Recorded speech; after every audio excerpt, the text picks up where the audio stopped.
every other one. Good afternoon. This is the regular meeting of the Historic Preservation Commission. Roll call, please. Commissioner Adrian. Here? Commissioner Landrigan. Here. Commissioner Amarian. Here. Commissioner Roshan. Here. And Chair Meridian. Here. The agenda of this meeting was posted on or before Tuesday, April 22nd, 2008, on the bulletin board outside City Hall. We have oral communication. Discussion is not items, not part of the agenda. Each speaker is limited to 5 minutes. The Commission may question the speaker, but there will be no debate or decision. I don't see anybody for oral communication.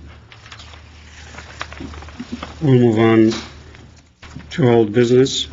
Mr. J, did you have something to announce? The thing that I think is most important to announce at the beginning of the meeting is that today, for the first time, the Historic Preservation Commission meetings are being archived by GTV6.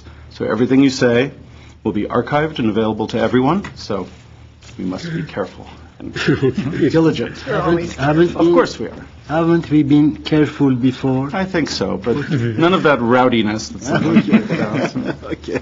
Excuse me, Chairman Meridian, the approval of the minutes. Oh, yes. Thank you. The approval of minutes for February 25th, 2008. Anybody has any comments, questions, or any motion to approve it?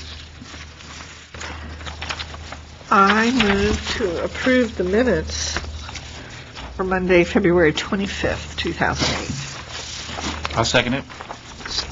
Roll call, please. Commissioner Adrian. Yes. Commissioner Landrigan. Yes. Commissioner Amarian. Abstain. Commissioner Roshan. Yes. And Chair Meridian. Yes. 5, old business, and I believe that business has been... It's been held over till the next meeting. Okay. Well, we'll move on to 6, which is new business. A, proposed Royal Boulevard Historic District review of historic resource survey. B, proposed Royal Boulevard Historic District authorization to issue zone overlay change petition. Okay, before I introduce our consultant, Christy McAvoy from Historic Resources Group, who conducted the survey, I just wanted to remind the Commission where we've been and how we've gotten to this point with the Royal Boulevard survey. The proposed Royal Boulevard District is the first historic district that's moving through the process before the Commission and other city agencies. And a couple of months ago, we authorized the survey. The Historic Resource Survey is kind of the centerpiece of the districting process in terms of determining what the history of the historic district is and its relationship to the development of Glendale, its importance in the history of Glendale, and then also in determining whether this proposed district meets the criteria established in the Historic District Overlay Zone Ordinance. So today you are only reviewing one aspect of this. There's no decision that's going to be made as to whether, on the merits of whether this should be a district or should not be a district. We're not discussing that. Your consideration is based solely on whether the Historic Resource Survey meets the criteria of sound preservation practice, whether it's based on a sound methodology, its historic research is complete, and that its conclusions are based on its findings, and that its interpretation of the Glendale Ordinance is correct.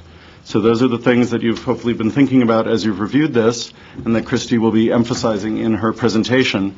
If you do vote to approve the survey, we then have to take a second vote, which is where you authorize the distribution of a petition in which the people who live within the Royal Boulevard District area will have a choice to sign on to the petition or not to sign the petition.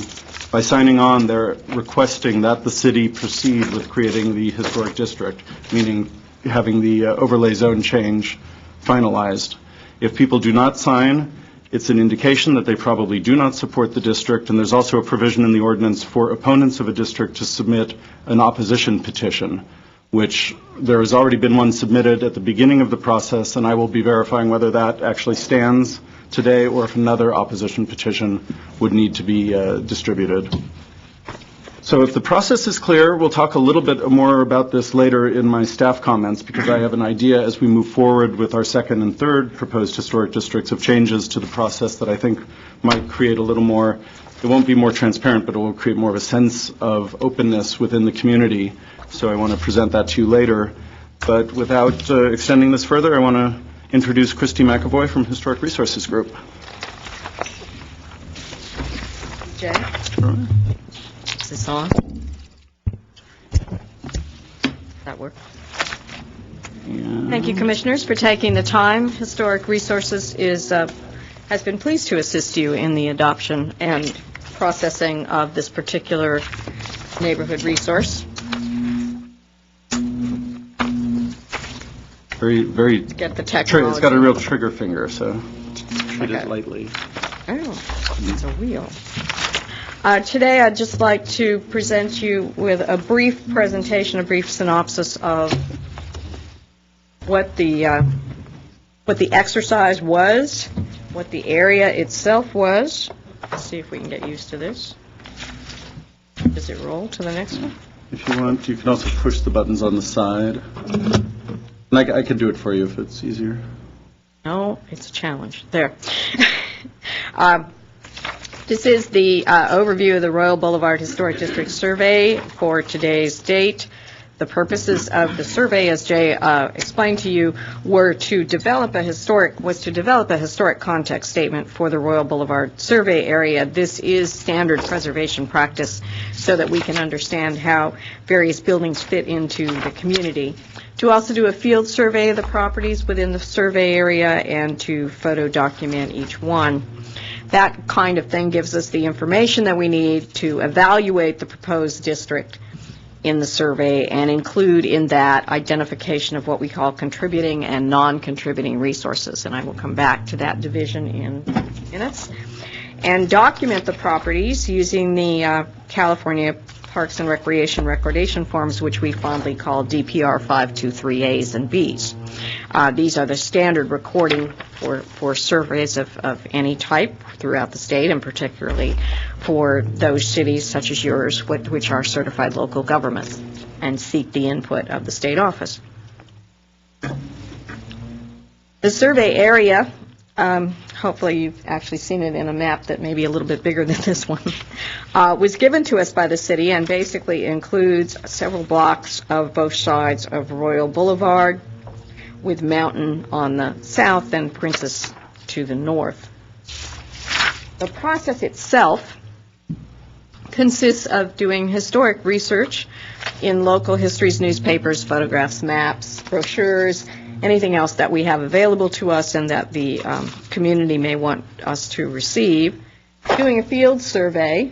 There are 30 buildings in the survey area. We also look at the public right-of-way, at the street configuration, and do digital photographs. And then our analysis comes from that. The construction dates, we look at construction dates, the historic integrity of the resource vis-a-vis guidelines that we have, and identify the architectural style or styles that are present in the neighborhood. As we have done that analysis, then we evaluate vis-a-vis, in this case, 3 criteria: your own local criteria about historic districts, the state's criteria contained in the California Register, and the National Register criteria of historic places.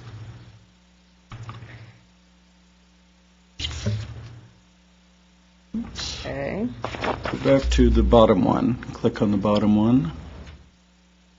Or just exit out of that, perhaps? Right. Let's just see. I don't think I have control here.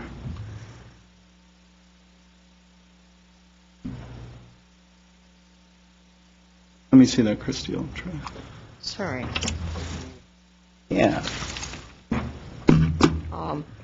The basis of the entire, Okay. tell I'm not the one in charge of the technology when it comes to survey work. The basis of the survey process is the historic context. Without a context for looking at historic properties or older properties, we can't tell exactly how they fit into the history of the community and what those various bases for choices might be. So a context identifies the factors that shape the development of the area. In this case, it's subdivided real estate in the history of Glendale and how Glendale became a city of homes, what that ambiance was like, and so on and so forth. The context, when it's written, is intended to highlight trends and patterns that are critical to the understanding of the built environment. So as you all well know, Glendale is a series of sections. A lot of them have their own personalities based on when they were developed or redeveloped, with what kind of architectural styles, kind of access to transportation they have, et cetera, et cetera. And so this context provides the framework for continuing to identify historic architectural and cultural resources. You in this city are fortunate that you have done that research and that you have a citywide context, but also a few neighborhood contexts that have been developed over the years, which give you a sense of those areas that have certain planned identities. So this context statement identified several important factors that shaped the development of this particular community under consideration. And in particular, it is the planned suburban communities of the 1920s and 30s. Yes, that is a slide of Hollywoodland. It is not a slide of Glendale. But to put this in the perspective of Southern California is what we do in this context statement. And we look at neighborhoods from other cities and places in California and see what those particular patterns of development are, and whether or not the neighborhood that we're studying in a particular city, in this case Glendale, fits that same pattern, and we can identify those characteristics. So one of the suburbs that was being developed, or subdivisions that was being developed during the same time as the study area, was that of Hollywoodland. So we're looking at characteristics of basically what we call planned communities and hillside subdivisions. Subdivisions that may not have been developed early on in a city's history because the technology of building and road building and transportation may have had to have changed. As you know, Glendale was developed on flat land before it went its way up into the hillside developments. And so one period of development begins in the 1920s when certain subdivisions begin to come off the flatlands of Glendale, and subdivisions that are platted with streets that are gridded, and begin to get a little less formal and follow the contours of subdivisions where roads follow the contours of hillsides. And that's one of the important characteristics of subdivisions like this. This is a picture from 1923 when it is just beginning to be developed. You see on the right-hand side here those flatter portions that I'm talking about, and then the future location of Royal Boulevard there off to the right where it intersects Mountain. And here's another picture of the area with the Ross Moyne sign. Note the Ross Moyne sign, like the Hollywoodland sign, was a marketing tool for realtors and for real estate developers in this particular era. And so everybody had one, or everybody of a What certain does the ilk. other one say? I can't read it. Pardon me? They both say Ross Moyne? Oh, Yeah, they both actually say Ross Moyne, both on the flat portion over here, and Here, this is- just in case you missed one, this one had two. Which, you know, it's kind of like, all right, from which direction am I trying to locate my real estate development? The house in the center there is Homeland, Yes. which is on the Glendale Register. Yeah, the Markham House. So I was trying to figure that out. We're not so much focusing on the individual development of a place like Homeland. We're looking at the subdivision of the real estate around it. So what we're looking at is the development of the Royal Boulevard area as a distinctive neighborhood within a larger development which was called Ross Moyne. Because Royal Boulevard is really the spine of that. And the development pattern of Royal Boulevard, basically, we're looking at 1926 to 31. One of the other things we have looked at is, what is absolutely fascinating in most periods of real estate history, if you study it enough in architectural history, is that the 1920s were a particularly ebullient period in real estate marketing. And we have the advantage of having a number of kind of on-the-ground marketing pieces for real estate. And this one saying, commanding the gateway where beauty and prestige are high. I don't particularly think that real estate marketing has changed a lot at all since the mid-1880s. But we have these various real estate memorabilia and pamphlets that can give us a flavor for how the area and the salesmanship of the era was being created. And then we look at the continued development of the Royal Boulevard area. And the development of Royal Boulevard, the study area, I'll call it, as a distinct component of the larger area, which is known as Ross Moyne Village, between 1935 and 1947. 1935 and 47 through 47 are kind of the second phase of the development of the Ross Moyne area, when Ross Moyne starts to be called Ross Moyne Village. Some of the developers change a little bit, but the way that it's being marketed, the lots, the architectural styles, etc., stay pretty much the same, with the same being done to the same income group. And here we have a piece of advertising from just a little bit later on. One of my favorites was just the dedicated to finer living in the Ross Moyne Village area, and I don't know that you can really see too much of it on this side, but this is what I call a context map, because it does show, and the developers have said something like, Ross Moyne Village is being developed by its actual owners with no thought nor need of immediate profit, but with the view of building leisurely and soundly into one of America's finest home communities. That probably isn't a claim we'd hear from real estate today. But the whole purpose of this map is to set these homes in context and to show the, quote, amenities around it: the junior college, the stadium, the swim, the plunge, as they say, Ross Moyne Square, attractive shops, all to put it in the context, and then wending your way toward the bottom left, toward Glendale proper, central Glendale, and shopping areas there. So in 1948, the developers who owned Ross Moyne Village sold the remaining lots within the larger Ross Moyne parcel. That effectively ended the marketing and architectural characteristics and other kinds of subdivision patterns that the developers in the early 1920s had started. So we have a period of development that hangs together, has a lot of characteristics, and basically pretty much ends in 1948. The subdivision then, after 1948, is no longer subdivided as a unit or as a distinctive neighborhood within Ross Moyne.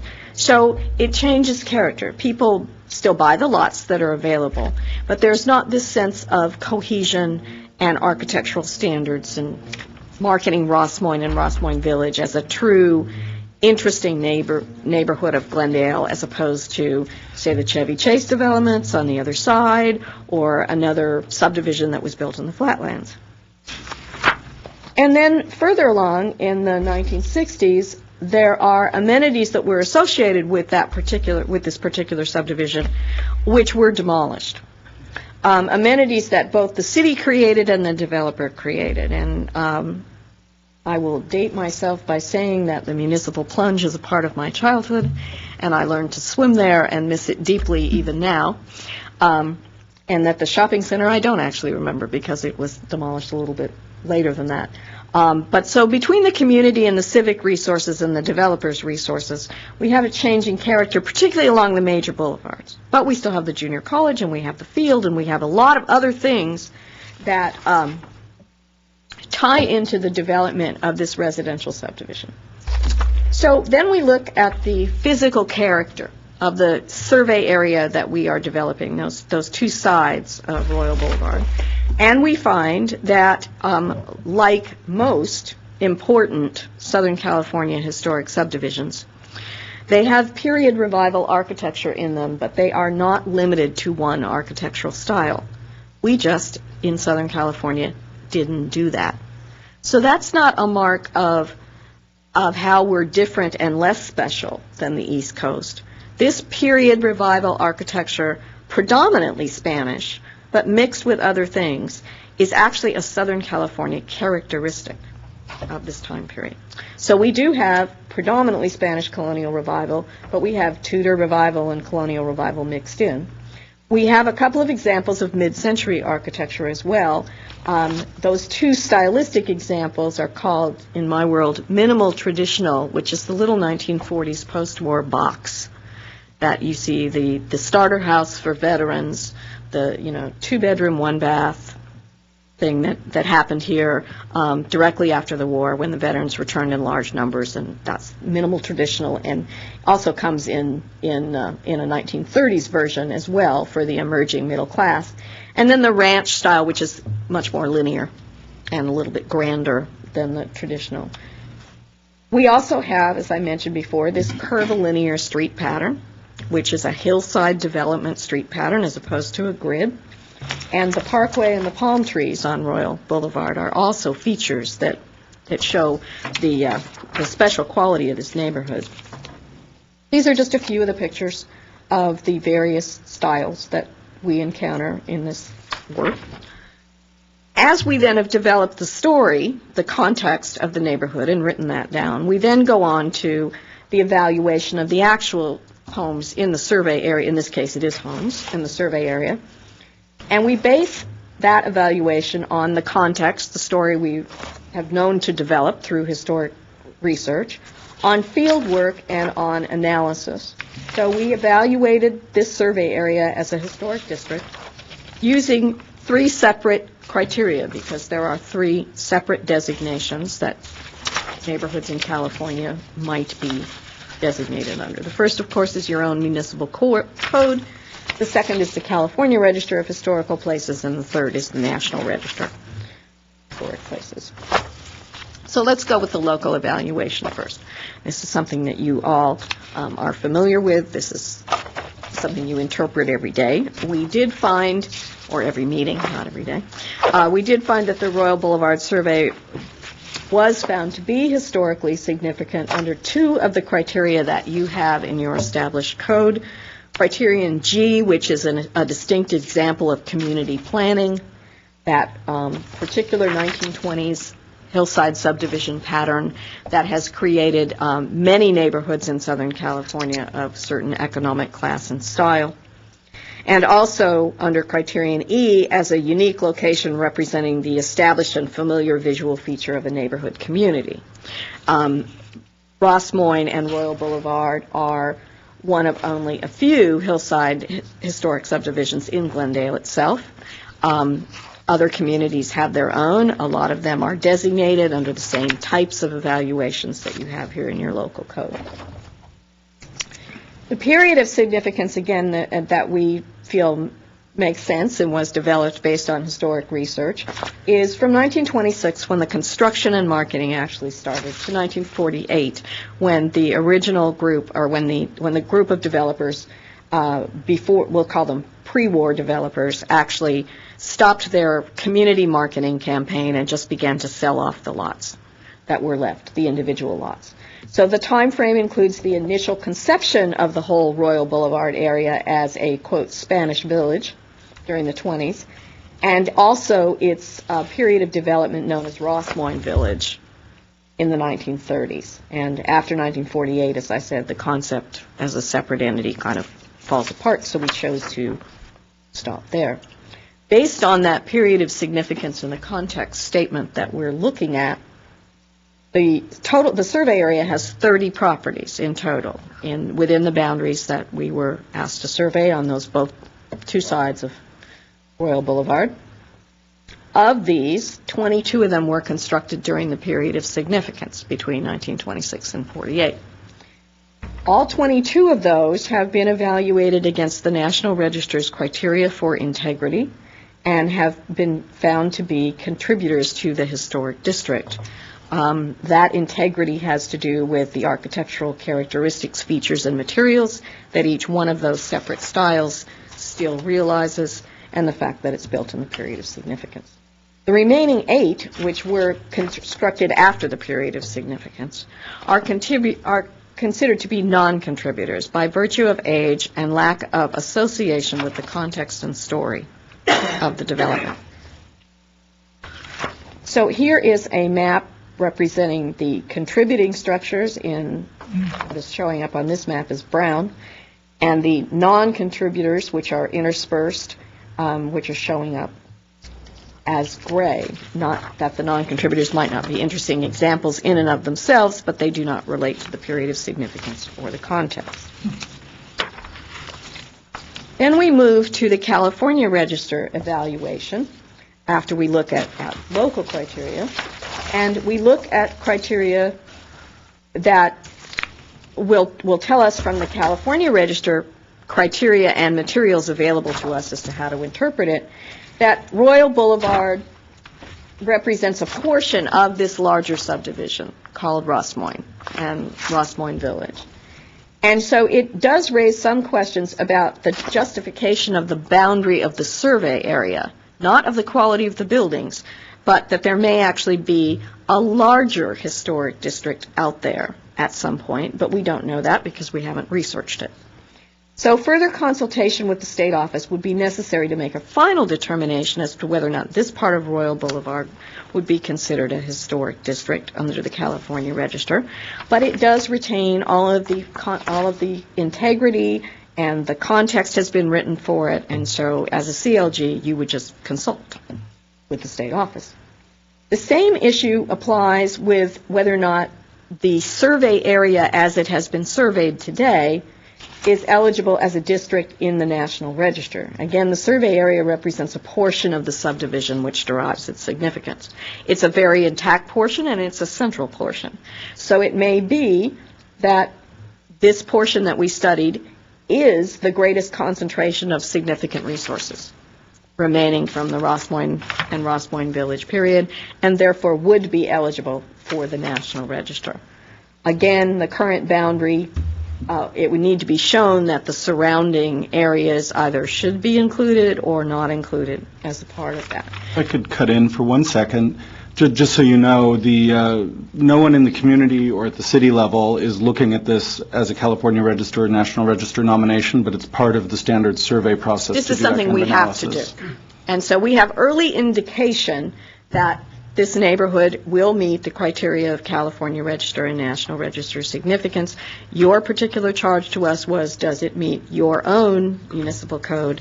And that, of course, is what we did. But as a CLG and under the policies that you've created, we also explored these other two criteria. So that is essentially the end. We believe in making sure there's an end to our presentations. I'm happy to answer any questions that you have. Like I said, HRG had a wonderful time looking at the context, was grateful for the support of the staff and the community and the materials that had been developed here. It is a package that we would encourage you to continue to ask for of either your consultants, your staff, or your community as you go through looking at additional historic districts in Glendale. But I think all three entities contributed to a great understanding of the context, and we brought to the table our understanding of similar neighborhoods in similar communities. So with that, Any questions? You did suggest some issues that you may have found in this that might improve this later on. Is that what I heard? our suggestion for further study is just that there may be, because there is an entity, a neighborhood entity called Ross Moyne and Ross Moyne Village, there may be additional blocks or properties that need to be studied in the future. That's not a suggestion for this local action. It's merely a suggestion that as you go to survey all of the neighborhoods, the historic neighborhoods in Glendale, boundaries of this particular one may change. May I continue on that thought? But if we right now just have districts. This hangs together as a group. Right. We don't have within our district guidelines how to amend to a district or append and what would happen and other issues. So that would be something that we might want to consider at some time. We do have a process for adding on to districts as well as erasing districts built into the ordinance. Or modify the boundaries. To change the boundaries. So there's the potential that this district could be expanded in the future, but it's only driven by the community. So the city isn't going to come out and say, we want this to be a bigger district. We would wait to hear from the community, and they would file a nomination to expand the boundaries. And that's typical in other cities as well. Yeah, by the way, it's a very common practice that an area is surveyed and then certain certain historic facts come to light and recommendations are made. But as an entity, this Royal Boulevard district hangs together. Go ahead, Mr. So we're sort of like testing the water right now to see what sort of reaction we'll get from the neighbors, these 30 homes. Not having been involved in that process, I'd defer to staff. Well, the nomination came from people who live within the proposed boundary. There are proponents of the district within that area, and there are also opponents to the district within that area. And the ordinance is very clear how the process works and how many people, how many homes, and the owners of those homes have to ask the city to create the historic district. And then it's also very clear in terms of what the 8 various agencies need to do. This will come back to the Historic Preservation Commission if you vote to approve the survey. It will also go to the Planning Commission, and then it goes to City Council. Once it goes to City Council, which is the final step, it either needs 4 out of 5 votes, or if there's significant opposition, it needs 5 out of 5 votes in order to become designated as a district. It's just a general question. Are you a private firm doing this survey? Yes, we are. HRG is a private Yes, company? Historic Resources Group is a private firm, does most of its work in Southern California, but not all, and has actually probably in its lifetime of 19 years surveyed well over 200,000 properties in various cities, using these criteria that we applied here. Mr. Miriam, I sorry. was just going to criticize, but after these statistics, I just don't. I'm just. No, we can always learn something. I just want to tell you that I am very impressed by your report. Thank you. I think it is very complete. I really have looked at it, all the pages, and I can't say any other thing but good things, and I'll be very glad when time comes to ask for approval of this. Thank you. I appreciate that. I think the history of Glendale's subdivision patterns and the history of Glendale in the 1920s and 30s, when my ancestors were here, is an understudied period in Glendale history. And the more that we understand it, the more interesting it becomes in terms of what kind of community it was. Commissioner Urson, any questions to this? Yep. I have some questions, but I'll come back after we take oral. I just wanted to ask Jay a quick question. Is there a limit to the number of homes that can actually make up a district in Glendale? No, ordinance? there's no specific limitation. numbers. So we are considering a district now that has 14 homes, another that has 87. In other cities, you can have thousands of homes in districts. But I think Glendale is starting the process a little more slowly than that. Okay, thank you. I think the history was very fascinating, and I do appreciate you including our dirty laundry in there also, I found. You're Some of our welcome. past practices, which are probably... As historians, we have to acknowledge history, or the story, as it happens. And it does make it more fascinating. I wonder what my grandmother would say if she read this report, but, we have to be there. No, I have one question. The boundaries cannot change after today, or they could for the next step? Not within the current process. If there was a proposed expansion, of course. So no more boundaries. Yeah, these are the boundaries we're considering. We actually we didn't have information on the other, as much information. So I think we would need some supplemental information. I'll go to the public now, then I'll come back and discuss it more. Thank you very much. Thank you. Thank you. We'll go Mr. Greg Rammer.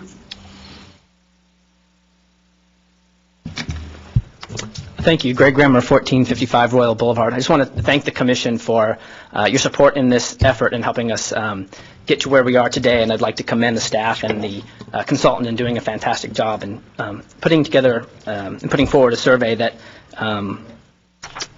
concludes what many of us on Royal Boulevard already knew, that we really are worthy of being a historic district. And with that, I would just encourage the Commission to approve the survey and allow the residents to take over the next step and have a voice and gather signatures in support of the district. So thank you. Thank you. Mr. Locascio? Thank you, Mr. Marty, and my name is John Locascio. I'm an architect. I'm here today representing the Glendale Historical Society, and I will be brief. I think it's rather obvious that the survey is thorough and very well done and very accurate, and we ask that the Commission approve the survey and authorize the circulation of a final petition to request establishment of the Historic District Overlay Zone. Thank you. Thank you. Thank you. And anyone else? Okay. We'll discuss this among ourselves. Yeah, well, okay, please. Arlene is for oral communication. Go ahead, ma'am. I live at 1431 Royal Boulevard. I'm in opposition to the establishment of Pat, state your name. Oh, I'm Pat Ironman. I'm so sorry. Thank you. At 1431 Royal Boulevard.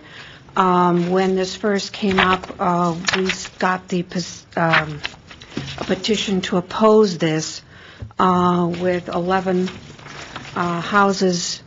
After we got our 20%, we stopped. There are a number of neighbors and residents in this district that don't really consider it that historical. It's a housing tract of the 20s and 30s. There are other portions of Glendale that are much more historically significant. It's part of the Ross Moyne tract, yet Ross Moyne isn't included in this original grouping of homes, so it does seem incomplete. The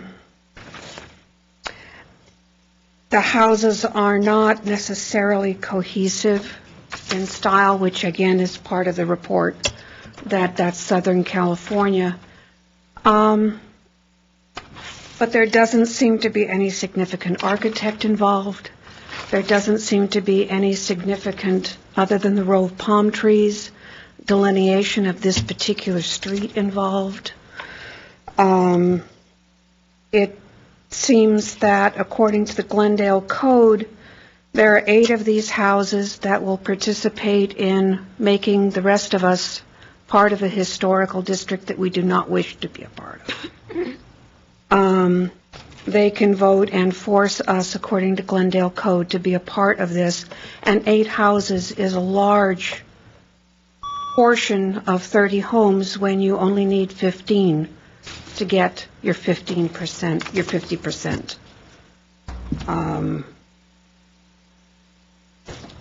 The other neighbors that signed the anti-petition really don't consider us to be that historical that it needs to be designated a historical overlay zone. We consider it an infringement of property rights. We consider it that there are other portions of Glendale that are more cohesive as a neighborhood. Ethel, for one. You're doing a royal overlay zone in a district that is a Ross Moyne district, and Ross Moyne's not included. The only thing that's keeping this neighborhood together cohesively is a row of palm trees. And that, to our thinking, does not necessarily a historic overlay zone make. I don't have much more to say other than that. The survey was very informative. It followed all the guidelines.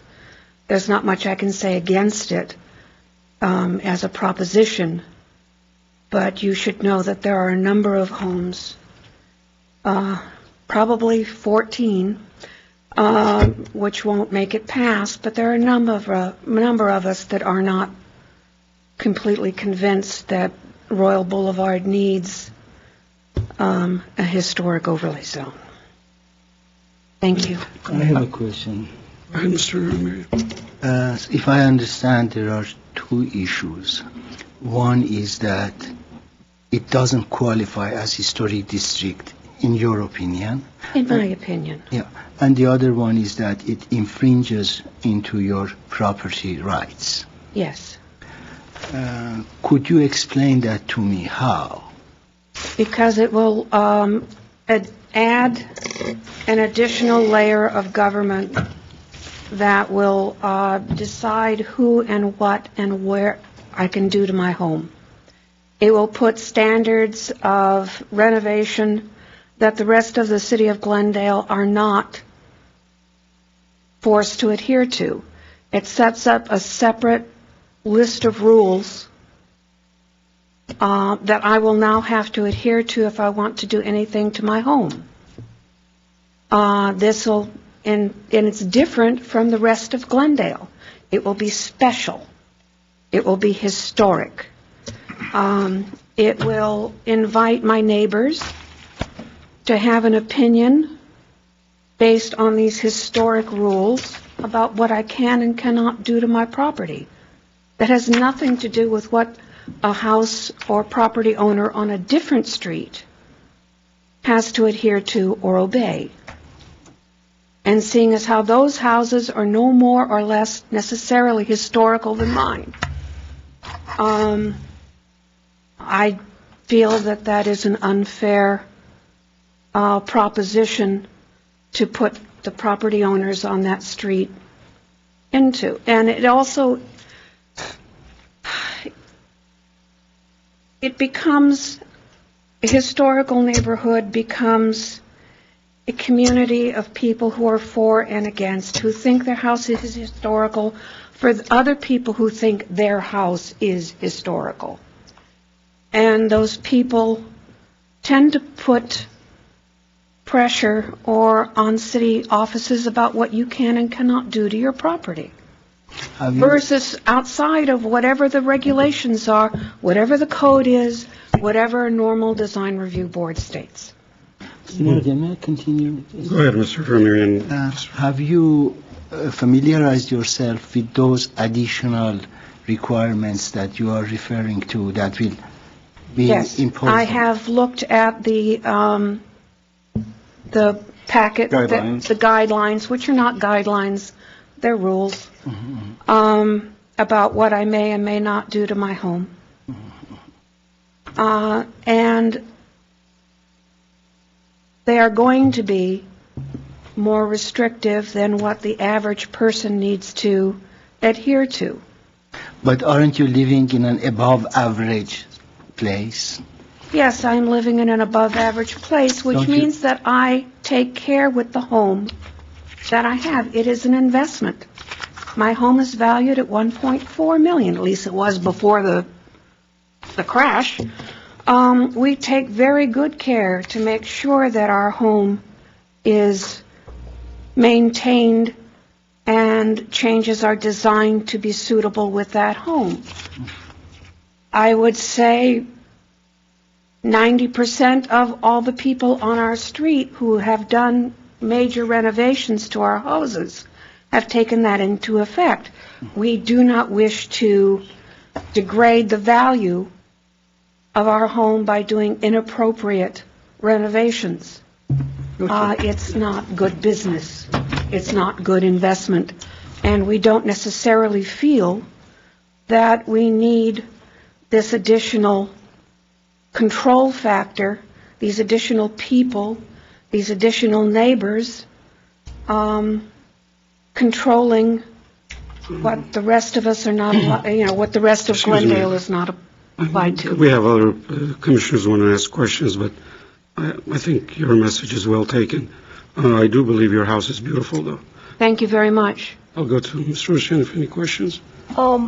Not questions, but it's my understanding that any house that is going to go through major renovation, if it goes to the planning department, if they see the age of the house and the character of the house, they are going to pass it down to the historical board anyways. So you will be limited to what you may or may not be able to do to the house. What this will assist, actually, will be helping the residences to comply with the historical guidelines, to be able to maintain the value of the house, if not increase the value. If there is a point at which I'm going to be referred to the historical board anyway, Why do I need the additional rules and regulations and government interface into how I deal with my property? If I could clarify the process, in Glendale, Get into. that's why I'm here. All properties in Glendale are subject to design review. And that's where I think you're a little mistaken in saying that you're going to get an extra level of bureaucracy in this process. What happens in a historic district is the design review authority is shifted from the design review board to the Historic Preservation Commission and to me as staff for the commission. So you will not be in double jeopardy having to go through design review board and the Historic Preservation Commission. And it's also important to remember that this is a universal process for certain projects in Glendale, and the idea that your house is over 50 years old or over 30 years old, Commissioner Rooston is correct that there is another level of review, that when we have a demolition application for a property over 30 years old, it is reviewed by me, potentially by the commission, but not generally, so that we can assure that we're not losing an important resource if that demolition were to occur. And that's kind of a standard process that we go through on all properties, whether it's a historic district or not.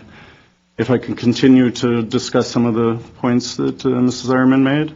You may. The question of whether the guidelines are rules or guidelines is very clear, and it was a big issue during the development of the guidelines. The question was, should these be should rules or should they be shall rules? Shall, you must do this. Should, it is best to do this. And it was determined by the city that this would be a document with should rather than shall, which leaves some room. It gives definite guidance. And this is what I think would be a benefit for homeowners in a district, is that there's a set guide that helps you determine how you can move forward through the process most quickly and easily. And we don't, at this point, have a strong set of design guidelines for other single-family homes in the city, but we're planning to do that, and we've hired a new urban designer who's sitting with us today who's going to be working on that, Stephanie Reich. So we are not going to be treating different properties in Glendale unfairly or in different ways. It's just a matter of where the design review authority is coming from. And then the other issue you raised is that you're going to be inviting your neighbors to comment or to tell you how to change your house. There's no provision at all in this process for when I'm doing staff level review of an application, for example, the walkway that you're putting in front of your house now, which we have talked about and is permitted. That's the type of thing that can be done at staff level review without the Preservation Commission being involved.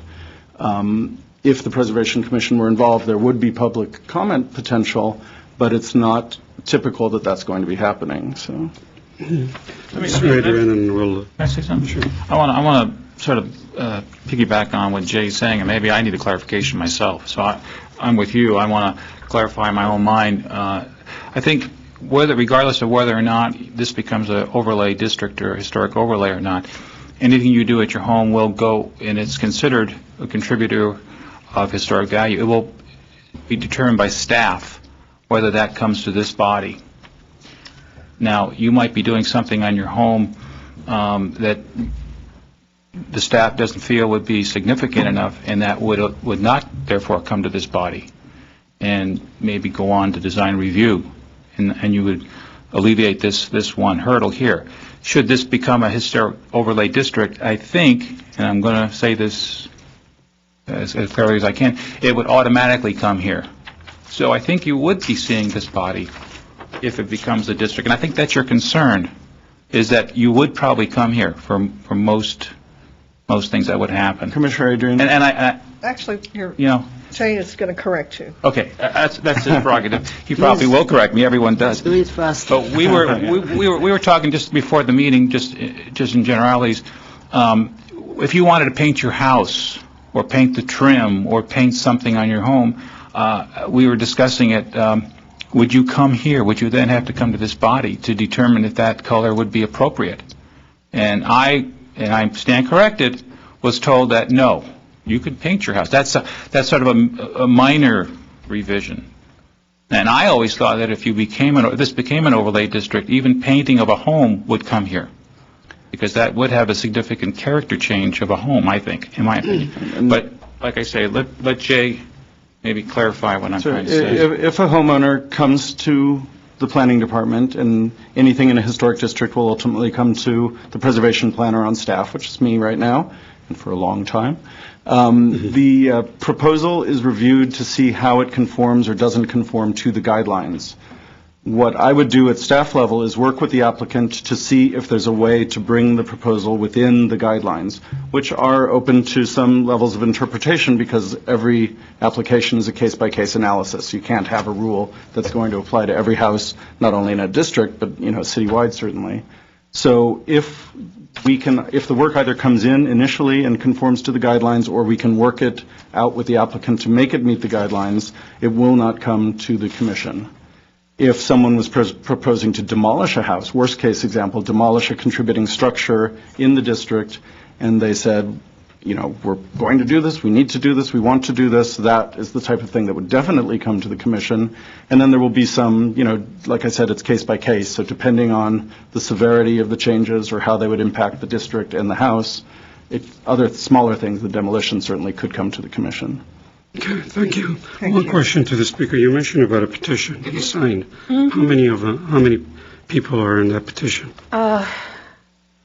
It's a good idea for us to get. I did it a long time ago, and I didn't. It's not official. It's not official. It's not official. It was at the time. I was told by the person that was on staff in the historical district, I was told that if I got a petition with a certain number of percentage of with those who have homes. signed to both, and I don't know. So just to clarify that. First, you need the petition to get this thing beyond this stage has to have 50% or better of the homeowners to sign first and foremost.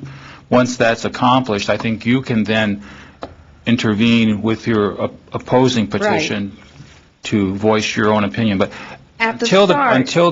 you can do your groundwork and all your other legwork that you need to do now, but until they get 50% or better, as far as I know, this process doesn't go anywhere. It doesn't go anywhere, Yeah, but when I was first starting out, the gentleman who was with the historic district said that if we got a number of people to sign against it, it wouldn't have anything to do with the process other than at that particular point in time, make it that 5 out of 5 of the city council would have to be a unanimous city council. And that's all it did. That's correct. And that is all it asked for. That's all it does. And that was all that the petition was supposed to accomplish.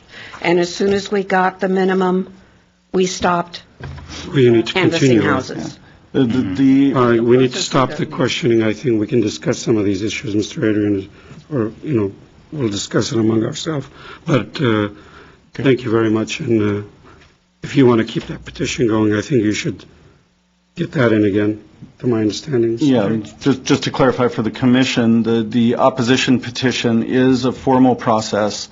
What I'm uncertain of, and I have to check on this, and I'm not sure if it's clear in the ordinance, to my mind, it seems an opposition petition should be circulated after the community has had a chance to review the survey and to understand where we are in the process, because new information may be revealed in the survey that could tell someone if they're in a non-contributor versus a contributor, they might not be as concerned about having a historic district as they would have been.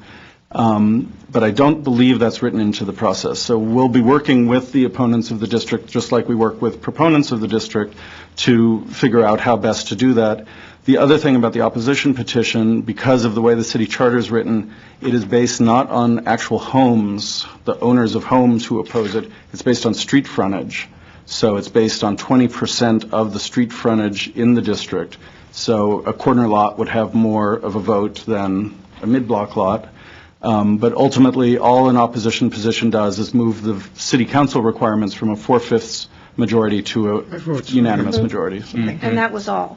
Thank you very much. I was very much understanding of that. Okay. Thank you. Nice point. Well, any other comments? I have a suggestion. Okay. Because I'm not, maybe if we should ask Jay if he wants to just for a couple of minutes point out what's the significance to homeowners of having an overlay versus or historic district and not having one. I mean, I don't think that's appropriate. well, Quite frankly. Close the public portion. I think it might clear up the commissioner's position here, too, I because... think we should discuss only what is on the agenda. I do too, we can't This- discuss this things that aren't learning on the process- agenda. It's- Not even to get a clarification? I don't think it's a clarification asking for Can you something not on the briefly agenda. clarify it, Mr.? Ultimately, I agree it's not appropriate for me to clarify that because the city remains neutral in this process. And so it's up for community groups to explain what they see as the benefits versus the negatives associated with it. In general, that's, it's not, Glendale's not alone in having people who love historic districts and who oppose them. And everyone's doing it for different reasons. Sometimes they're based on fear and sometimes they're based on real concerns. So. Okay, we'll continue among ourselves to discuss this. Any questions on the report or anything from here? Because that's the important part, I think. That's the agenda item. The agenda item, so go ahead, Mr. As I expressed earlier, I have no questions about the report, and whenever time comes, I'm ready to ask for approval. Thank you, Commissioner Roshan. Yep. Commissioners? I have the same opinion as Mr. Armerian, and I think that I'm ready to vote if everyone else is. Commissioner Adrian. Well, I have some reservations. It's hard to voice, but I guess my colleagues and I don't agree. Yes, I guess I'm willing to vote on this issue. Just to remind the Commission, we're only voting on whether the survey itself adequately performed the task of the survey. We're not voting on whether we think there should be a district or not. Okay. Yeah, which is this document that's for. All right, fair enough. Well, I'm for the district, but before I do that, I want to make this document more cohesive, less vague for interpretation, because I know I called Mr. J and he updated some of the information that you have, but I still want to make sure these, especially in physical character, architectural style, we need to make it consistent with the design guidelines that we have.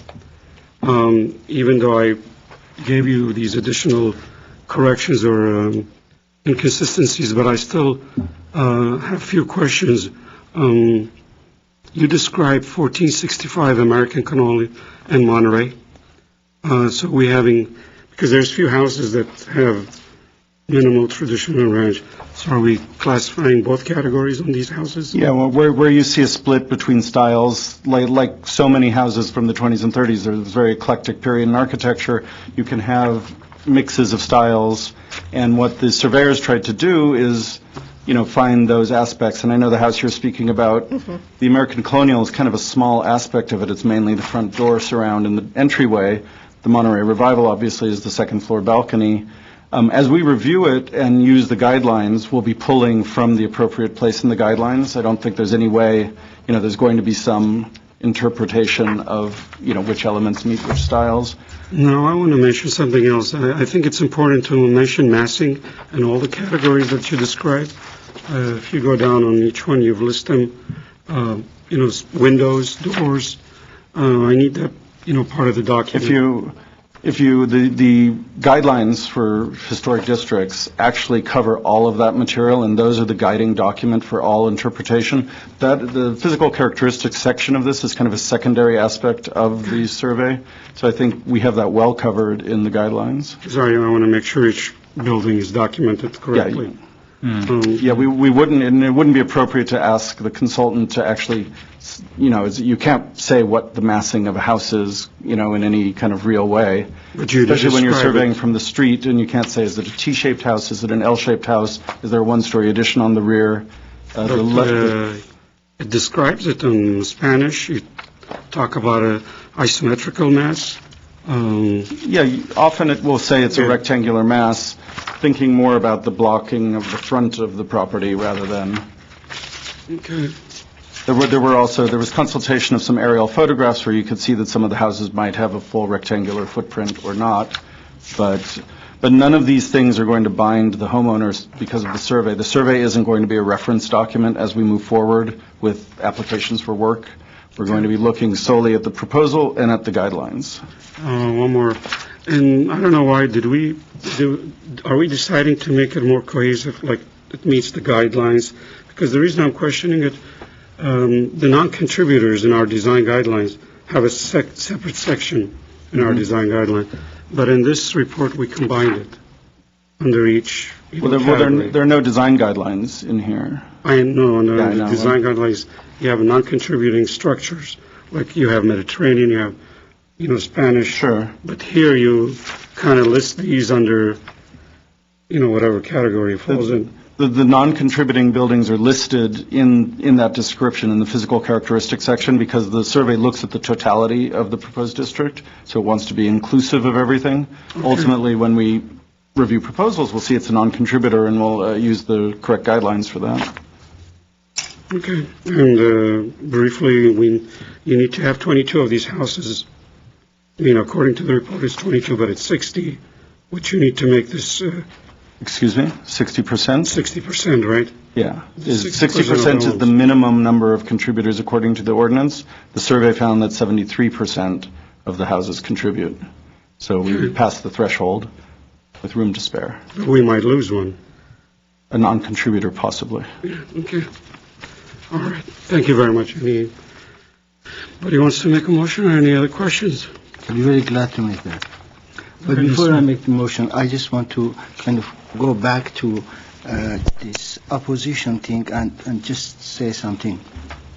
In my opinion, often opposing historic district thing is psychological and a perceived thing. I'll just give you two examples in L.A. Carroll Street and Whitley Terrace. Their property values have skyrocketed. You can't buy property over there anymore because of this protection. It is not what you want to do your building. Your building is immaculate and it's obvious that you have a wonderful taste.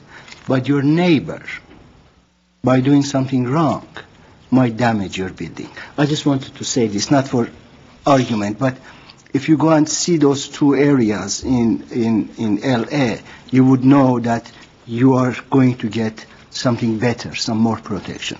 That was outside of what I was supposed to say. It's okay. But anyway, so, yeah, I am ready, and I'd like to move that we approve the report and the survey as presented. Before there's a second, thank you, Commissioner Amirian. I just want to clarify to the opposing party. Our design guidelines now have a lot of exemptions. It's not that you cannot do anything to the house, because if you look at recent activities, you need even a building permit for window changeouts. So it's not like we're restricting you to do anything to the house, because there's additions you could do to the house, replacements. Even though some of it may be exempt from stuff, but now you have to go to design review board. Otherwise, they'll come to us at that time. I just want to clarify one thing, that there is other, I'm just throwing it, incentives. Your house surely has, you can get the Mills Act incentive. That's not true at this point in a historic district. You can try, but no, you can't. No, we have no provision for contributors in districts. We'll move on. It's something the commission can discuss in the future, certainly. Okay, thank you. I need a second. I second the motion. Roll call, please. Commissioner Adrian, Yes? Commissioner Landrigan. Yes. Commissioner Amirian, Yes, Commissioner Roshan, Yes. and Chair Mardian. Yes. and we have a second to this as well. It is Right. 6B. 6B, correct. I would be glad again to move 6B. Second, please. I'll second that motion. Commissioner Adrian, Yes? Commissioner Landrigan, Yes. Commissioner Amirian, Yes. Commissioner Roshan, Yes. and Chair Mardian. Yes. Next item, please. Thank you. Thank you. Thank you. Thank you. Next item, please. Okay, I See, have my where's mouse my, back, so... Agenda. Here it is. Item 7, or, yeah, just planning department update and informational briefings. No. Oh, yes, I'm sorry, 7A. Glendale Craftsman Survey. So we've been telling you for several months now that we were going to bring the long-awaited Craftsman Survey to the Commission just for your information. And I just wanted to introduce the survey by reminding the Commission and the public why this survey was undertaken in the first place. I'm going to jump right off for this. Mr. Christie. Thank you. Thank you. Sorry about that.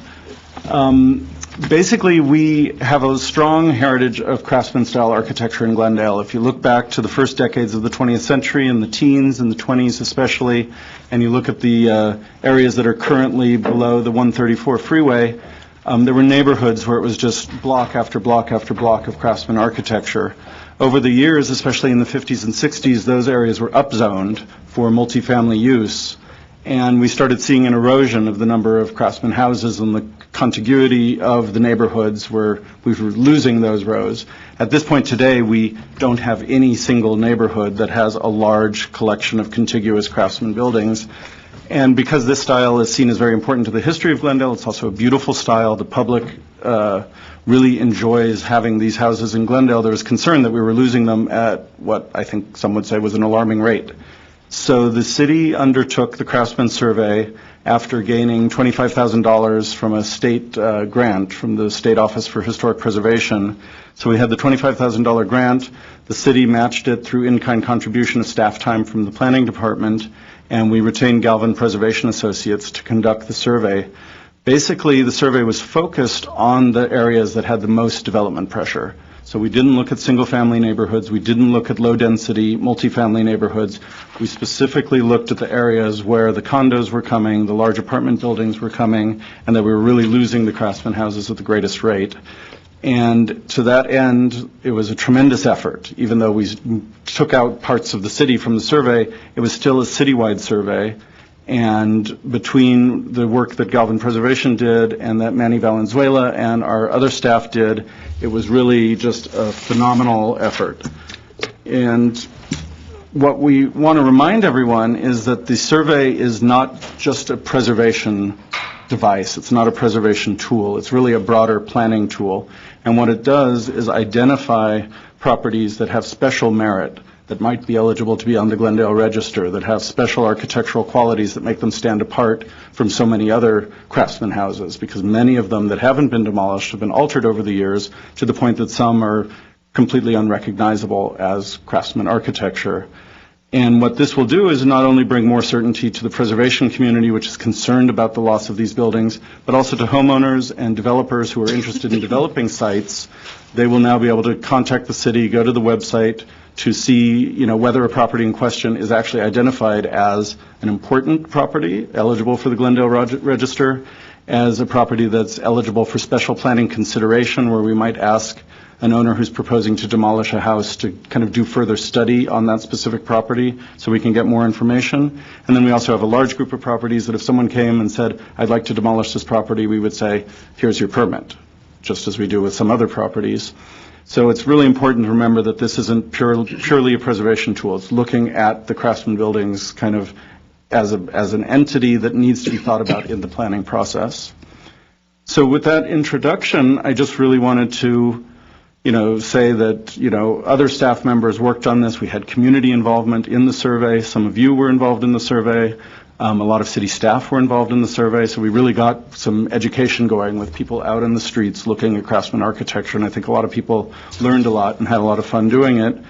Eric Kraus from our department was also instrumental in doing this process, but without embarrassing him, I don't know, can I embarrass you?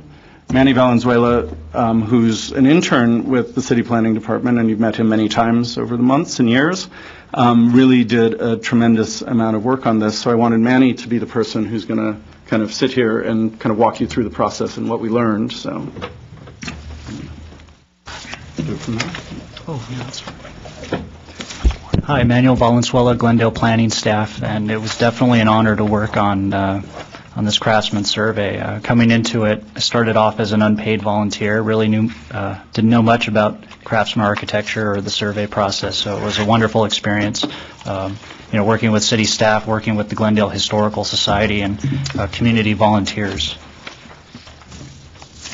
I just want to briefly go over some images here that best represent our survey process. This is an image of our Craftsman Style Guide, which was developed by Galvin Preservation Associates, our consultant. Basically, this helped our volunteers learn about Craftsman style architecture. It helped me a great deal. It talked about some key features about the architecture. Would go into detail about windows, knee brackets, and whatnot. This is an image from our context statement, which is in the final report. And you see some images right there from the research from the Glendale News Press. We have some ads for contractors building some of our wonderful Craftsman homes. And this is a portion of a very, very large list of Craftsman homes that were surveyed. You'll notice right next to the addresses are evaluation types. In the survey, when evaluating them for the status codes, and for evaluating them as to how they fit into the context, they were split up into subtypes, which included transitional craftsman architecture. You would see this in the 1900 to 1905, 1910. You also had multifamily buildings, some wonderful multifamily buildings, bungalows, eclectics, also some colonials. Here is an example of the survey right here. You have our volunteer to the left, and You got those? Must be trash pickup day. yes.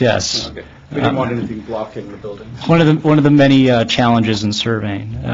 You have a intact Craftsman home here. This is definitely representative of the process. You have multi-family unit in the back. Like Jay said, all of these areas are that we looked at were in the multifamily zones. This picture right here is of a potential historic district. In the survey process, it was revealed that we did have one smaller area of concentrated Craftsman homes, 8 of them to be exact, and this is on Riverdale Drive. There's a little side note. Jay, do you want to mention it about the... As the survey, before the survey was finalized, the house on the left was proposed for demolition. It actually belongs to the Maranatha Church, which has a sanctuary building on the back of the site, and they were concerned about the condition of the house and felt like they would need to demolish it and put some parking on the front. This would be an issue whether it was a potential historic district or not in a residential neighborhood like this. But this shows how the Craftsman survey, because we identified a potential historic district here and the loss of one house in an 8-building district could have a very significant impact on the entire district. Since we've made that identification, we've been working with the pastor and the owners of the church to find a solution which could keep this building and allow them to build a bigger sanctuary on the back of the site. No final decisions have been made. The work is still in progress, but it kind of was the first example of us kicking into gear using the Craftsman survey as a tool to work with the community. Thank you, Jay. And this is one of our fine examples of Craftsman architecture in Glendale, right here on Kenwood. This was determined to be a 5S3, which means it appears eligible for the Glendale Register. And as you look, it's actually one of our few airplane craftsmen. There's the second floor up top. Wonderful stickwork detailing under the porch roof, and knee brackets, and you name it, just wonderful. Well, one of the best doors in Glendale. Yes. Here's another fine example, determined 5S3. Right nearby or downtown. Louise and... And again, knee brackets, wonderful original wood windows. Here's an example of the multifamily subtype. Doesn't really look multifamily. It looks like a large single-family house, but you'll notice the 2 doors on the bottom. Maybe these doors rival the other ones on Kenwood. Duplex. This is an example of one of the properties that doesn't appear eligible for the Glendale Register. There were many of these. These were determined 6L. While they're not eligible for the Glendale Register, they may warrant special consideration in local planning, and you saw a number of these. Here's another example of a 6L. While, charming Craftsman house, you still have to consider the integrity. You look at the windows, you look at the porch. This is an example of a 6Z found ineligible for our register. And you saw a number of these throughout town. Definitely broke my heart to see, but still hanging in there. Here's another example of a 6Z. Low integrity, a lot of alterations. So these are not going to be eligible? No. And that was just a piece of what we saw out there. Your 6Z, you're not eligible? Not eligible. So we had a number of those. One of the other interns and I, our first task was to go out and do a windshield survey, and we found a lot of what became 6Zs. So that concludes the presentation. Any questions to staff? I just have a couple clarification questions for either Jay or Manny. Now that you've completed the survey, the bulk of your survey work, are these homes that have been identified, are they now becoming known as contributors to the Craftsman style, and therefore will come under the jurisdiction of, No, there's boards, or- no jurisdiction for the commission at this point for any of these. What we've done is identify them so that we know that we're processing any applications for alterations or demolition through the proper environmental process.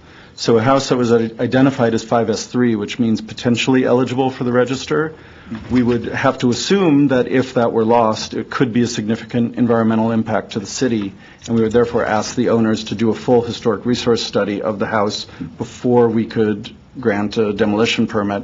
And then based on the results of that study, we would either say we cannot give you this permit, and they would have to then go to design review board and go through the broader city process, or we would then say you can demolish it based on the report.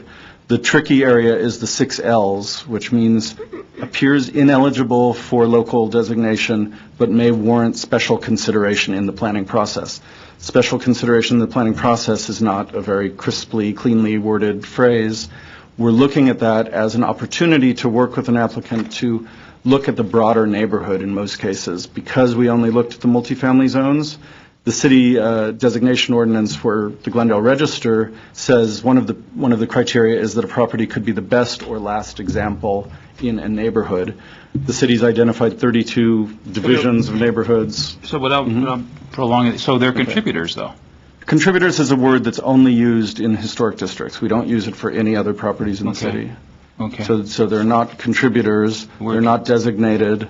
In order to become designated, an owner has to ask the city to designate. So same with the district. Go by the numbers here from the California Historic Status Code. Yeah, we use the status codes. So this survey basically identifies a parameter of homes, and should somebody, an owner, come in or a developer want to do something, he comes to the city, and then you look at your list and say, hey, wait a minute, it has a asterisk, and that makes it's been designated a Craftsman style. They must now go through, we'll just say some hoops to do what they want to do that they may ordinarily not have to do.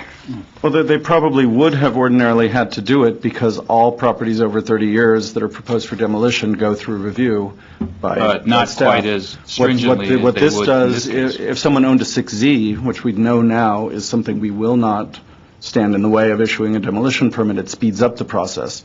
Previously, we would have asked that person to either do a historic resource study in some cases or to at least survey their neighborhood to convince us that this wasn't the last best remaining example They in don't the have to neighborhood. do that anymore. Yeah, so this actually streamlines the process for a lot of people, but there's still going to be some, with the 6Ls especially, we're not going to have a definitive answer. The 6Ls are borderline designations. Yeah, we want to look at the bigger picture when we're studying a 6L before we say go ahead and demolish. Go to Commissioner Landergan, then I'll go to... And I'm really pleased this happened because I have talked about the citywide survey making it a lot easier for people to develop in the city without this onerous requirement because of the city's demolition policy. If it is even considered 30 years or older, sometimes you will have to do a full sequence. This would solve that problem for many people who don't have a contributor, and it would definitely let people, when they buy a piece of property or they see a piece of property, will already have that designation, and they'll know what the process is, so they would be going into it with eyes wide open, which is what I think really helps people come to our city and feel good about buying in the city and not feel like we're playing gotcha. Thank you. Commissioner Marion? No, I was just wondering, when are we going to go to 7B? Well, can I have one question? Which one is the National Registry? The one National Registry, the one that meets it? You have one. One property in the Craftsman Center. Which one is it? Well, we didn't, the surveyors didn't look at National Register standards. Oh, I mean, it says one is, could be. Oh, Is that the one on Kenwood? local standards you looked at. Yeah, we looked at what's eligible for local, so what page are you on? I'm not sure where I saw it, but how about the district on Riverdale and Columbus? How are we looking at that? Well, we would have to have someone propose that become a district. It wouldn't necessarily have to be someone who lives in the district, but ultimately we'd go through the same process, and we'd have to get buy-in from the people living there, owning there. The other thing, I need you to be consistent on the status code. Some of them, the designations don't match the DPR form. Is that true? Okay. On a survey this big, it's inevitable there will be a few glitches like that. We tried to clean them up before we gave this to you, but Commissioner Mardian, you have a keen eye. Thank you very much. Surveyors like me. We'll move on to B. Check Thank you. Put the periods on the sentences, too. This is Signage in Historic District. This is just a quick item that I'm bringing to you for your discussion. Oh, I'm sorry. Sorry, sir. Yeah, I got it. Can we open the public hearing? Of course. Arlene, I apologize. Sorry. You may come up. I thought you were here for a reason. I'm sorry. She gave me 2 cards. Can the The way you walked, we knew that we did something wrong. I thought maybe you were freezing me out. But No. I never. Pull a fast one. No, I didn't intend Thank to. you very much, Commissioner Mardian and the staff. And thank you very much for the doing the survey and supporting it. It was really an honor to participate in it, and it was very educational. Emmanuel did a great job, too, on administering the process, and we're very pleased that it's happened. I have 2 questions, and they can be rhetorical, because I know you want to move on with the agenda. But one of them relates to kind of the way the survey came out. I think there were, and I don't have the numbers exactly right, but probably about 1,500 properties that were looked at. And I was fortunate enough to get a couple of the packets on Kenwood, so I saw some of the most beautiful craftsman houses that we have in the central area, and certainly hope that they're among those that were, many of them at least are among those that were designated. Oh, that's my phone. Uh-oh. Anyway. The doorbell ringing. Yeah, I know. It's a very strange phone. But I wanted to find out about that, I think, 60 or so houses that may fall into the category of not quite eligible for the Glendale Register, but worthy of special consideration. And I guess in the spirit of using this survey as a planning tool, maybe at some point in the future to understand how the city will look at these and adjudicate on them if they should come up for massive alteration or demolition, because, as Jay said, this is not just some preservation action here, it's a planning tool. So, in terms of which would be considered, common houses that aren't worthy of more consideration versus those that are, I think we need to elaborate on that a little bit and discuss in the future. And I'd also like to invite the city staff and the commission to come to an event that maybe the Historical Society could sponsor in the near future to really elaborate on the survey, to give like a virtual tour of Craftsman Glendale to the public, because there are some wonderful houses, and we'd like to see them and maybe show them off and show people in the city what we have here. So just throwing that out there for future consideration. Okay, Thank you. Thank you, Arlene. We'll move on to signage. Can I have a question? Can I ask a Sure. quick question of Jay before we move on? Mhm. When you conducted the survey, I imagine you found a lot of homes that were in very ill repair, but still had a very distinctive style. And how do you treat those that are? That's one of a lot of the 6 Ls, there's kind of a matrix of architectural importance versus architectural integrity. So we could have a very, very common dime a dozen style craftsman cottage that has very high integrity, and we could have a house that has amazingly unique features for windows or front porch with very low integrity. Meaning low integrity, meaning what? Low integrity meaning... Will it dry rot and termites? Or? Perhaps it's been covered with vinyl siding, but we can see that there's, some amazing stuff underneath there. Most of the high-end architectural examples didn't fall into the low integrity. It could also just be general upkeep. So is that a 6Z? No, Low probably, integrity? No, integrity didn't play into that, but it plays into how we use the codes. So you could have a 5S3 theoretically eligible for the Glendale Register that's low integrity, but we could still look at it and say that there's a lot there that's important. That's not common though. So Okay. Thank you. okay. Before we'll go to the meeting schedule change. Anything about anybody have issues with the change? Just so you know, the next scheduled meeting would fall on Memorial Day, so we're pushing the meeting back a week, so we'll be meeting on June 2nd at 2 p.m., right here. Thank you. Before we go to commissioner comments, I want to give Arlene... Did you want to finish the updates, the signage? The signage, didn't we go through some? Yeah, I have two fairly quick staff updates, which are basically things that I hope the commission will discuss, and if you decide to agendize and potentially vote on, because both of these could be recommendations that you're making either to the city or to staff. First would be signage in historic districts, and this comes from my experience with former jobs where I've worked with historic districts where the cities have chosen to find a way to signify that this area is different from the area outside of the district. And I just wanted to show you some of the common ways that people do this so that we could consider it at this point before we actually have historic districts, so that when we actually do have one online, assuming that happens, we'll be ready to perhaps create some special signage.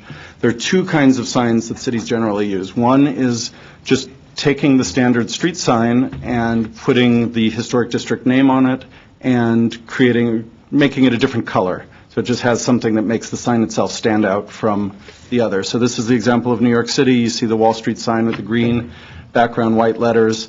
All historic districts in New York have the brown background, the kind of beige letters, and then the black band across the top. One thing that's interesting in New York is it's such a pedestrian-oriented city, you can see the type is pretty small on these things. A driver would not be able to read what district they're in passing by, so we'll have to take that into consideration if we do go forward with signs. And then you also have these more informational signs that show boundaries and can also give some deeper information just to pedestrians who are coming through the neighborhood so that they get a sense of, why is this a district? What's special here? What happened here? To show you some other examples of the various types of signs, some cities go with a more elaborate treatment like Portland, some go with a fairly simple treatment. These are all things I just pulled off the web, so they're not in any kind of hierarchy. Orlando chooses to have a gateway sign, which is another thing some cities do. Not only would they have different street signs, but it's kind of the primary gateway entry points into the district. They might have a special sign, either freestanding like this or attached to a existing street light or pole of some sort. And then you can see in Des Moines they go with the kind of bargain basement, just as basic as you can get. Phoenix has signs that I wouldn't recommend a sign like this just because of the clutter factor, and it's not the most handsome way to go. And then, of course, you have the handheld signs in Ohio. Not going to work for us. Volunteer basis. So the reason I brought this up is for you to either discuss today or to consider and perhaps ask me to agendize at a future meeting what I think we would need from the commission if you decide this is the way to go. We could make a recommendation to City Council, and ultimately Public Works would be involved in this, that the Historic Preservation Commission thinks it's a good thing, if indeed you do, to kind of designate somehow through signage that these are special areas. Well, I'm willing to go with that. You can agendize that, anybody? Absolutely. Absolutely. Okay. We're on for June, so. Agenda. Before we go to comments from commissioners, Commissioner Mardian, one more thing. I'm sorry, this one will be quick also. Sure. This is based on an issue that's come up for me personally when I think about the historic district process. This is the flow chart that I've put together that basically takes it step by step through the ordinance, how you go from the application of a district through final approval or denial of a district. I'm kind of concerned at the point we are right now with Royal Boulevard that you considered today and voted today on the historic survey before the people in the neighborhood looked at the survey. And it's not a requirement of the ordinance that the neighborhood look at the survey, but what we're trying to do through this whole process, everything that, since we revised the ordinance and have the new ordinance, we've been trying to make the public input be as important a part of the process as possible. Because this isn't in the ordinance, what I'm recommending is that we move the box in red, the public meeting, where we're actually going to debut the survey to the neighborhood, get feedback, get questions, answer questions.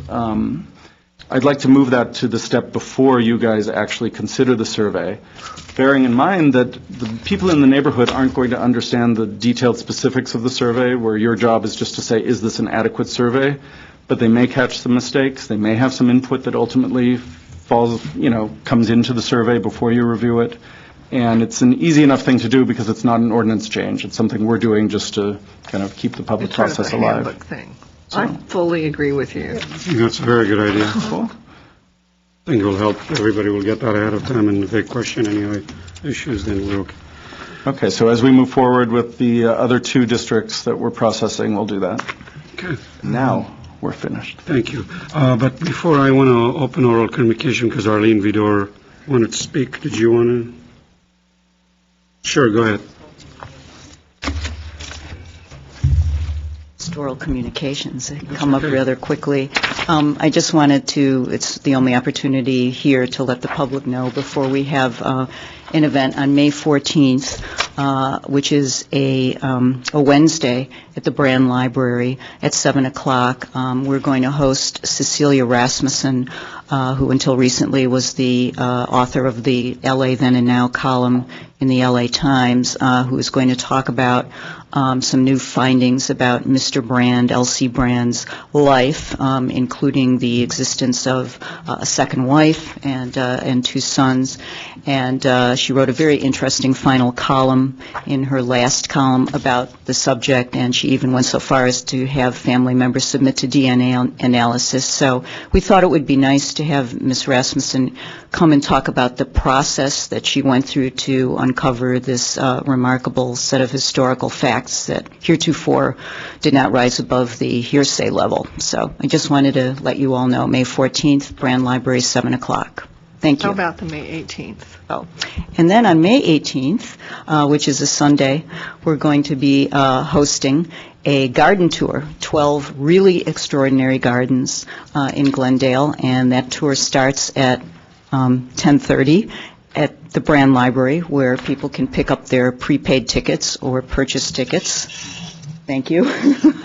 And I have a poster here, which I will leave here. Maybe it could be posted. This is a fundraiser for the Glendale Adventist Cancer Center's fitness program.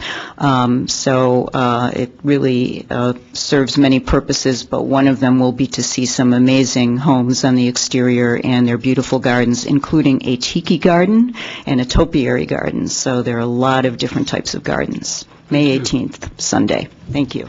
So Mr. Brand was really father of Glendale. Yes. He really was. He keeps getting bigger and bigger. He's competing with Genghis Khan, who I hear was the father of all of us. Yeah. And before we close, if we could just acknowledge that this is Commissioner Rusian's final meeting with us. And from the staff, we've appreciated having you, and I've enjoyed talking to you and actually working. Did I work with you on your window, or? No? I think so. I think we worked as just citizen and applicant at one point. So we just want to thank her for her service on the commission. So thanks. We give her a great round of applause. Thank you very much.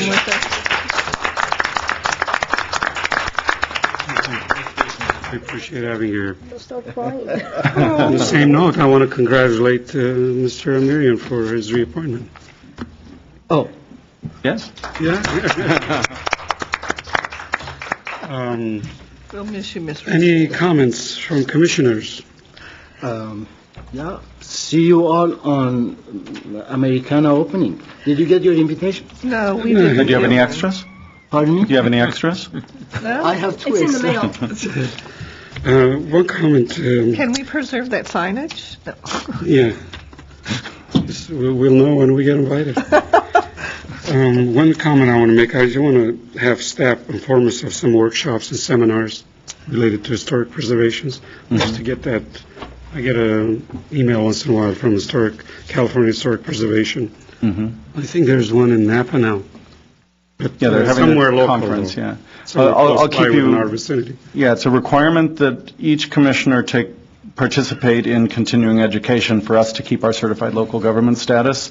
I left you all, if you want to go to New Orleans in July, I left you all a brochure for the National Alliance of Preservation Commissions. I might be there, yeah, what a mistake, yeah. Well, they don't have a lot of money, so conventions are cheaper then, so. But I'll definitely keep you posted. Thank you very much. Anybody want to make a motion to adjourn? I just wanted to just comment on this thing, this chart. I thought it was wonderful. Oh, thank you. Really, we always hear it explained to us verbally, and this was the first time that I really could understand it. Oh, great. I thank you personally. Sure. Well done, Jay. I move adjournment. Second. Thank you. Second it. Thank you. Well,